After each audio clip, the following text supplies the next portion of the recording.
Hi guys, today I want us to talk about purpose. And we all know the most popular verse being used by most preachers to preach about purpose in the Bible is in Jeremiah chapter 1 verse 5.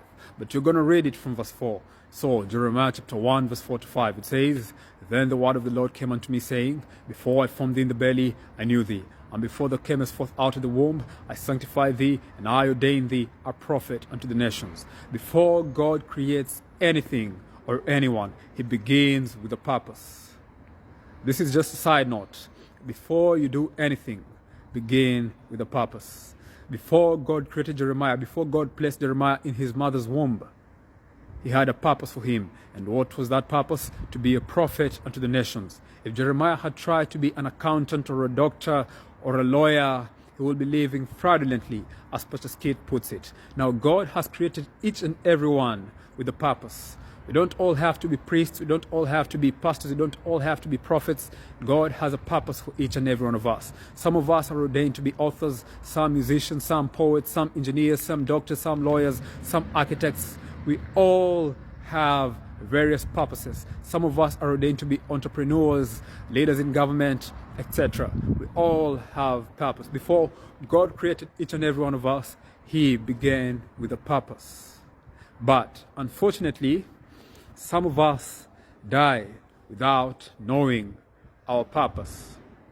Some of us get to know our purpose when we are very old. But even if you know your purpose when you're so old, it's not too late. So, how do you know your purpose? Now we go back to the book of Jeremiah. How did Jeremiah know his purpose? And the answer is in verse 4.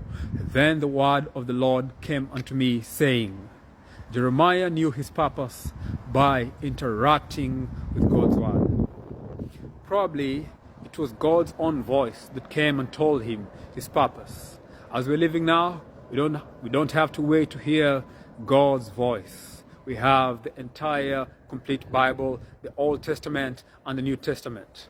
Therefore, we don't have to wait to hear God's voice physically, or rather God's physical voice.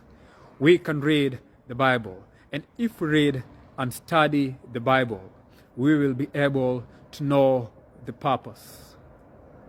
Secondly, we will also be able to know the direction to pursue that purpose. There are very many people who know their purpose, but they don't know the proper direction to pursue that purpose. Actually, most people living in the world today, some who seem to be very successful, don't know their purpose. Secondly, the very, very few who know their purpose don't know the proper direction to pursue that purpose. And this, a good example is some of the secular musicians. The musicians who sing about drugs, alcohol, all this evil stuff. Probably most of them know their purpose is to be musicians, but they are following the wrong direction in pursuing that purpose. So, study God's word. When you study God's word, he will tell you your purpose. 2, study God's word for God to give you the proper direction to that purpose. The Bible tells us in John chapter 14 verse 6, "I am the way, the truth, and the life." Now let's focus on the part that Jesus says, "I am the way." Jesus is the way. Jesus offers the proper direction to pursuing his purpose. Another thing about Jesus is, we can see in John chapter 1 verse 1, which says, "In the beginning was the Word, and the Word was with God, and the Word was God."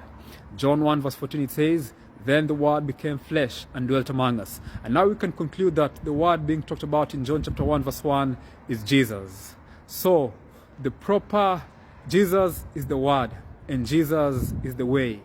Therefore, if you want to know the proper direction in pursuing your purpose, believe in Jesus and believe in his word. Therefore, you'll be able to know your purpose, and you'll be able to know the proper direction in pursuing your purpose. And you'll be very, very successful. May God bless you super abundantly as you get to know your purpose and the proper direction to your purpose.